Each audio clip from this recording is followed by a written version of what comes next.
Hello there, this is Oldie Chap, and if you're new, you might want to sub. I'm going to start a new series. The series will be called A Critical Analysis. The game I'm going to start off with is Red Dead Redemption 2. Some of the things I wanted to discuss are things it could have improved or enhanced upon, further making that experience much more sweeter.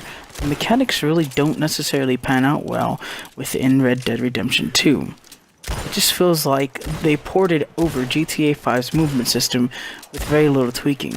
And to be honest, it isn't a bad thing, but it doesn't work quite well for this game, and definitely could have used some refinement. And jumping right into that is the inventory system. It's just severely outdated, and something that should have been improved upon with this game is left out and disappointing. Having very little options doesn't feel good. Not being able to customize your inventory just isn't ideal. Or at least you should be able to do is sell or donate to your camp some of the old guns and equipment that you will no longer use. Something like this would have vastly improved the feeling of the game. These are some of the things that were overlooked by Rockstar Games. And I always hear people say that the attention to detail is insane, but leaving things out like this just isn't good, and makes me wish for further refinement. Some things that should at least be present is the ability to sell most of your guns and your equipment to the gunsmiths in most of the towns. These are just my opinions and things that I saw that could have made this role-playing or RPG experience that Rockstar wanted to sell much more immersive. And moving on from that is Red Dead Redemption's movement system and aiming. It just feels very clunky. I myself and a few others like playing without aim assist, making the game feel that much more refined. Aim assist to me is something that game devs created because they didn't know how to port over FPS games properly on console. Games like PUBG and Rainbow Six Siege are games that embrace this. Other games should as well. Improving and fine-tuning your mechanics and system make that possible. Taking time, care, and consideration of the player is something I value.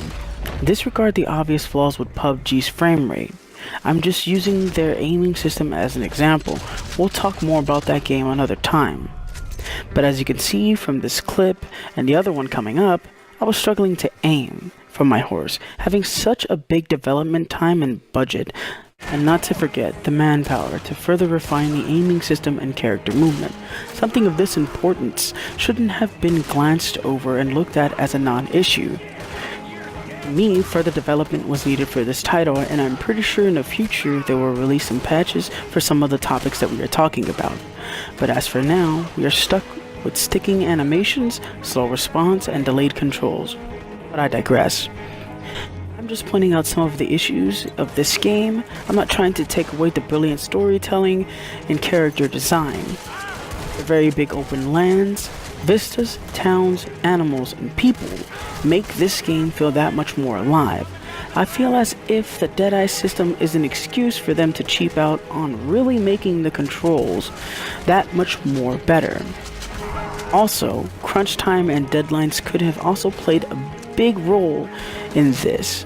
We have seen these same mechanics in all of Rockstar's recent titles, even as far back as GTA 4. These are definitely recycled systems, and the improvement in this area is little to none. In my opinion, to be desired. And with that being said, thank you for tuning in and listening to my critical analysis of Red Dead Redemption 2. This is Oldie Chap, over and out. Ends in a pile of dead bodies.